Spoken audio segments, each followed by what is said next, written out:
Hello everyone, welcome to the session on the anatomical aspects of a normal chest X-ray. In this video, I will be guiding you through interpreting one of the most common and vital diagnostic tools in medicine, that is the chest X-ray. The chest X-ray is often the first radiological test a patient receives. It is incredibly useful for looking at the lungs, heart, great vessels, mediastinum, ribs, and other soft tissues of the chest. Before we can identify any abnormalities, we first need to master what a normal chest X-ray looks like. Our goal today is to develop a systematic approach to reading these images. We will primarily focus on the postero-anterior view, that is the PA view, which is the standard projection for a chest X-ray. So first we will have a general approach on how to orient the X-ray. So let's start with the basics of orienting your film. The first point that you have to note is the patient details. If possible, always begin by checking the patient's name and date of the X-ray was taken. Then you have to look at the left or right marker. This is crucial for correctly identifying the patient's right and left sides. In this X-ray, you can identify the marking over here. On the screen, the patient's right side is usually on your left, as if the patient is facing you. Next is the PA versus AP projection, that is the postero-anterior versus antero-posterior projection. A PA view is taken with the X-ray tube behind the patient and the film plate in front. This position minimizes the magnification of the heart, giving us a more accurate representation of its size. An AP view, where the X-rays pass from the front to back, is typically used for less mobile or bed-bound patients. However, AP films can create a false impression of cardiac enlargement due to the heart being farther from the detector, making accurate cardiac size assessment difficult. This is the fourth one, inspiration. Ideally, a chest X-ray should be taken at full inspiration. We can check for adequate inspiration by counting the posterior ribs. We can identify the posterior part of the ribs over here. These are the posterior ribs. So in a proper chest X-ray, we should be able to identify at least 10 dorsal ribs, and the 5th to 7th ribs should cross the diaphragm at the mid-clavicular line. So if you look at this particular X-ray, we can identify this is the first rib, the second rib, then comes the third, fourth, and this is the fifth rib, sixth rib, and seventh rib. All of them roughly cutting the chest X-ray or the lung shadow at the mid clavicular line. Poor inspiration can make lung vessels appear crowded and mimic conditions like pulmonary edema. Next is the exposure or penetration. It refers to the amount of X-ray radiation that passed through the body. A well-penetrated film allows you to just see the outlines of thoracic vertebra through the heart shadow. This is the area of the heart shadow, and we can see the thoracic vertebrae, just the outline of the thoracic vertebrae through the heart shadow. If it is too dark, it's over penetrated. If it is too white, then it is under penetrated. Now the next point is the rotation.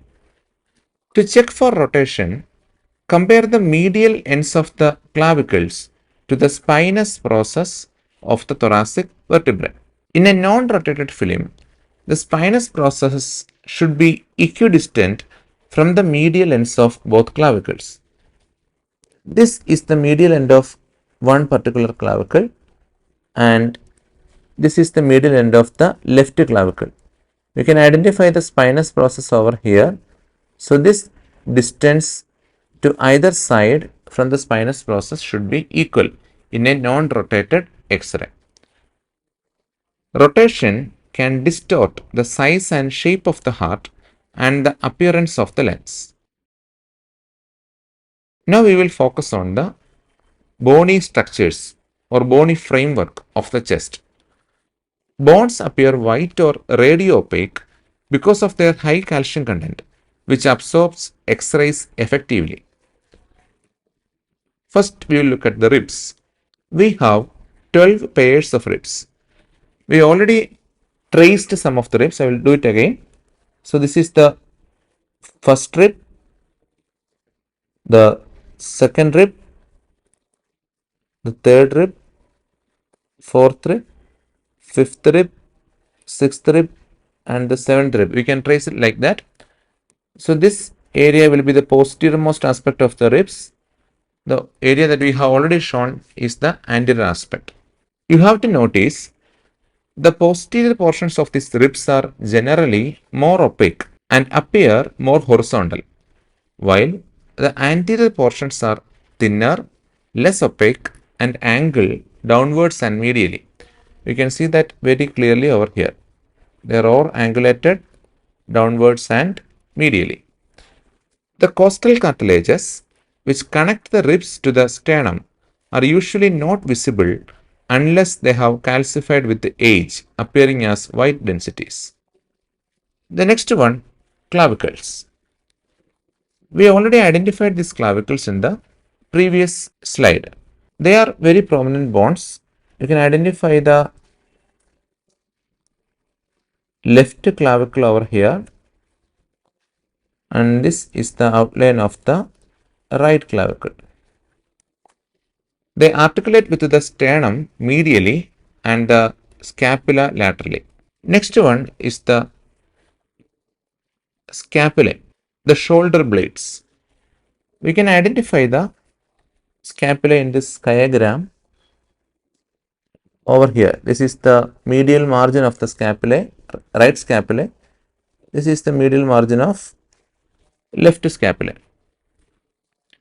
In a good PA chest X-ray, the patient's positioning, that is hands on the hip, elbows forward, and this particular positioning moves the scapula laterally, largely clearing them from the lung field. If they are seen over the lung field, it can obscure important details of the lung fields. Next will be the vertebrae.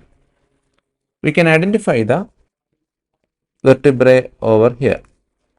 We will be mainly seeing the spinous process. Also, we can see the vertebrae. It is positioned in the center of the image. And you have to also note the intervertebral disc that is located in between the vertebrae. You can identify them over here. They appear as translucent spaces between the vertebral bodies. Lastly, the sternum. It is in the midline anteriorly. So roughly the sternum located over here. This is the rough outline of the sternum. On a PA view, the sternum is often superimposed by other structures and is generally not clearly visible.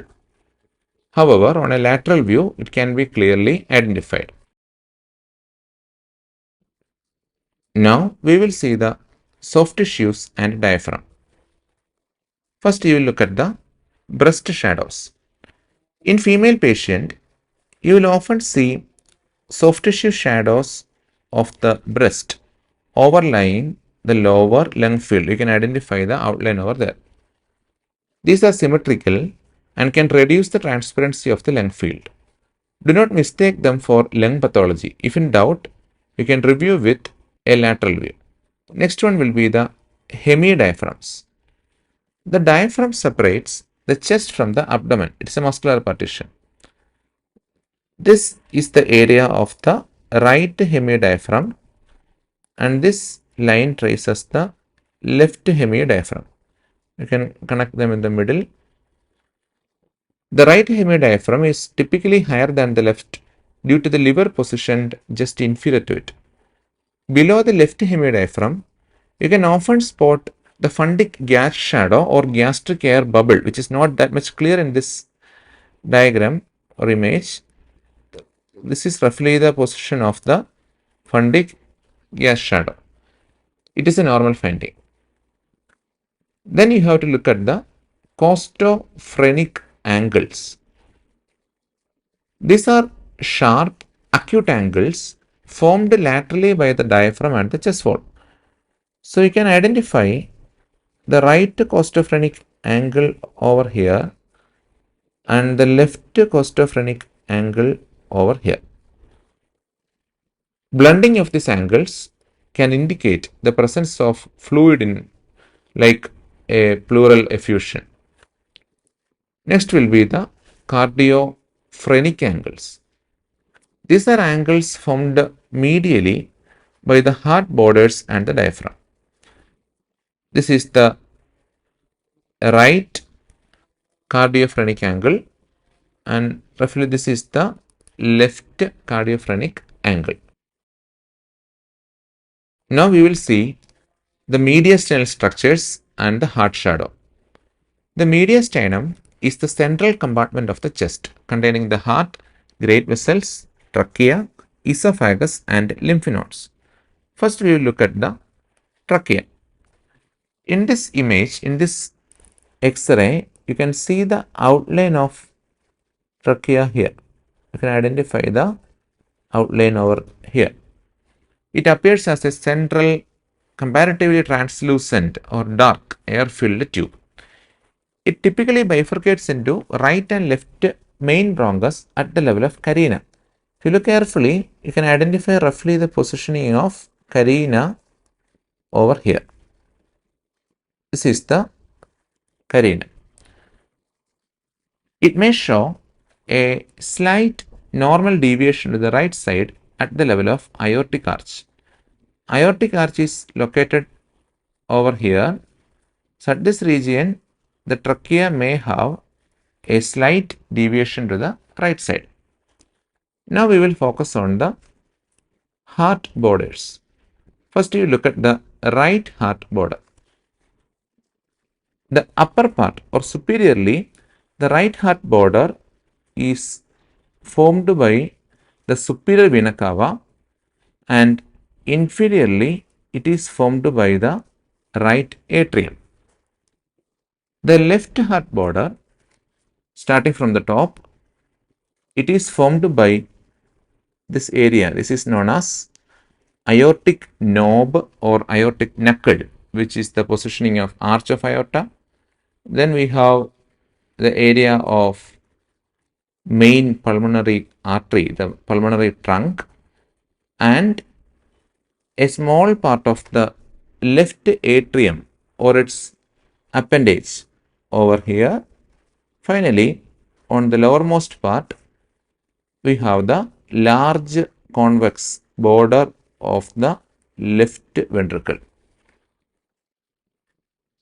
Now we have to focus on the cardiac size. We assess heart size using the cardiothoracic ratio. Now I will draw a line, a transverse line through the widest part of the heart shadow, roughly over here, and I will draw another line across the widest part of the internal thoracic cage, roughly like this.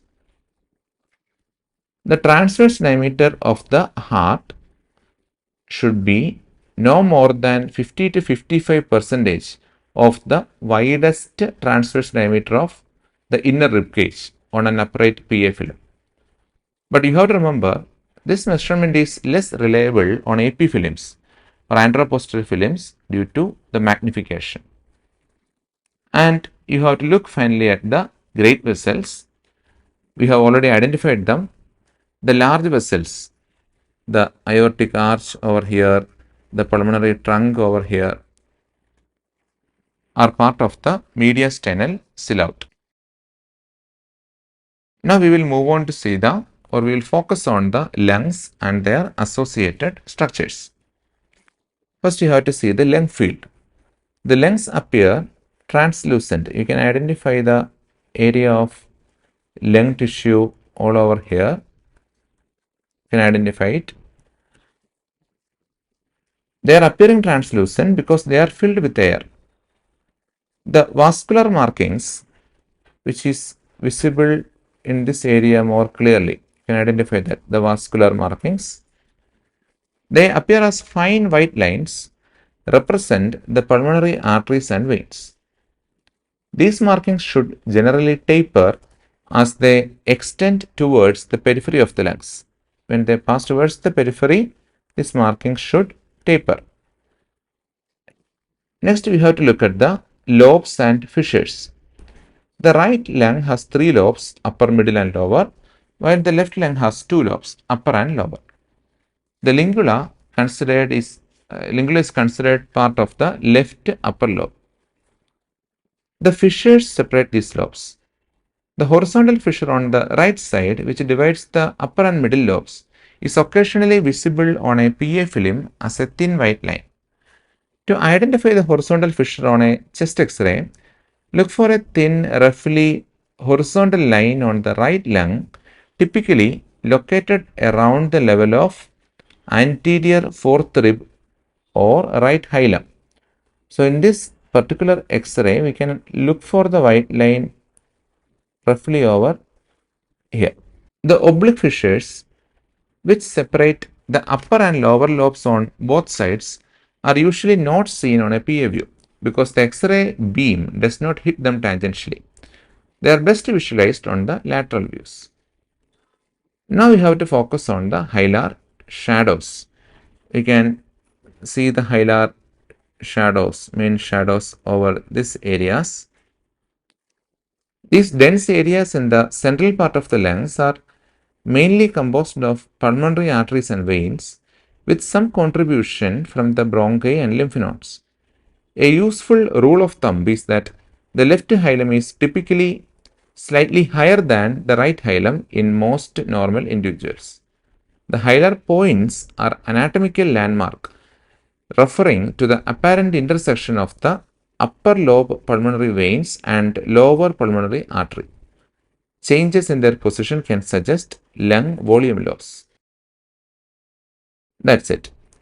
We have just systematically gone through a normal chest X-ray. To recap, always start with the patient details and orientation. Then meticulously examine the bony structures, followed by the soft tissues and diaphragm. Move on to the mediastinum and heart, and finally scrutinize lungs and the hilar structures. Understanding this normal anatomy is not just an academic exercise. It is absolutely fundamental to recognizing pathology. Many conditions manifest as subtle changes to these normal landmarks. By developing a systematic approach and a keen eye for normal appearances, you will be well equipped to detect abnormalities early. Thank you for your patient listening.